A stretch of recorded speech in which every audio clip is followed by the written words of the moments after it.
Hey, what's up everyone? My name is Jesse. I've had a hair transplant myself and I've also helped over 300 men to overcome their hair loss as well. And for the past couple of years, I've been hanging around in hair loss communities, especially the subreddit Trashless and also the hair transplant communities as well. And so one question that I see all the time is or post basically, is where people they share a picture of the donor area and then they ask like, am I eligible for a hair transplant? What does my donor look like? How many grafts can I extract? And so I wanted to make this video to help those in the same situation, because I really recognize the need of those posts, because when you are in that situation, it's very easy to think about like that. But the reality is that it doesn't really work that easy. And so what happens is that you want to get a hair transplant done, you are not really sure about your donor area, and then you take your phone, you put it around on the back or whatever you do, you take a couple pictures, maybe a different lighting even, of your donor area, and then you post on the internet with the question like, hey, what does my donor look like, and can I get a hair transplant, or how good would it be? But the issue is that the kind of people that are visiting hair loss communities are very often the same people as you. So they are also looking for hair transplants, they are looking to fix their hair loss. And so the type of replies that you get may not be from people that are actively online in that specific community. And I'm not saying that it's impossible, because there are people that are related to hair transplant clinics themselves, and other people that are very passionate about hair loss as well. But those are not the norm. Those are more like the exception, actually. And so when you ask that question to that type of people, the quality of those answers aren't really that great either. Like it's still just a gamble at the end of the day. So so that's one.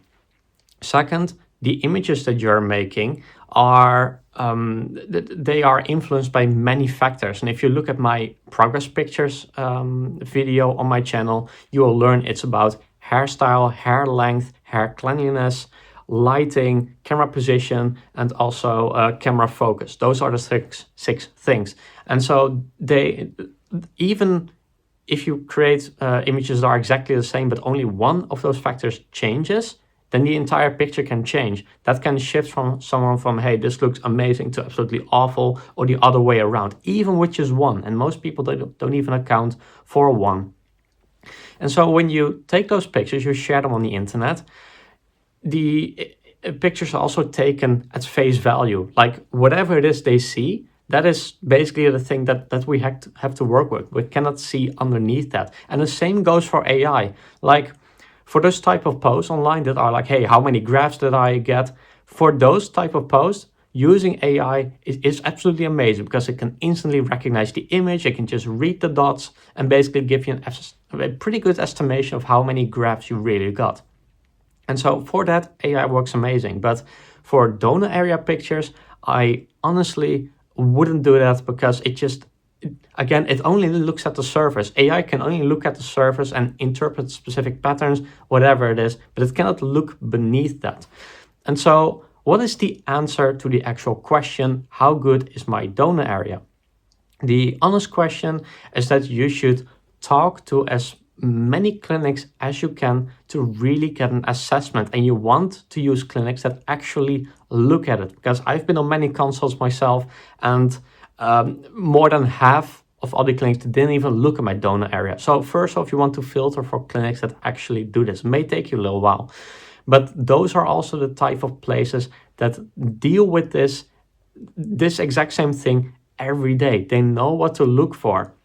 And so the funny part is that no one looked at my own donor area when I did all those consults. I mean, very late in my journey, I visited one clinic, did a consult, and that was the first clinic that actually looked at my donor area in depth. And that was the moment that I heard that I had a bad donor area. And that was the first time hearing that.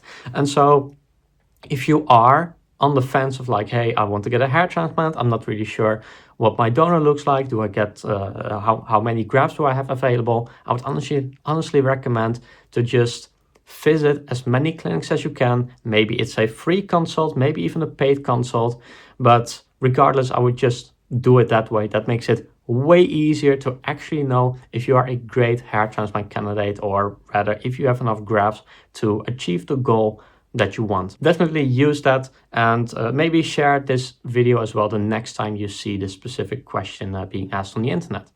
Yeah, basically that is it. If you have any specific questions about how to choose your own hair transplant clinic the right way, or actually the right clinic the first time, and make sure that you have a good result that you can be proud of for the rest of your life, check the link in the description below, book a call, and we can talk about your options and see if working together is a great option for you, for your situation.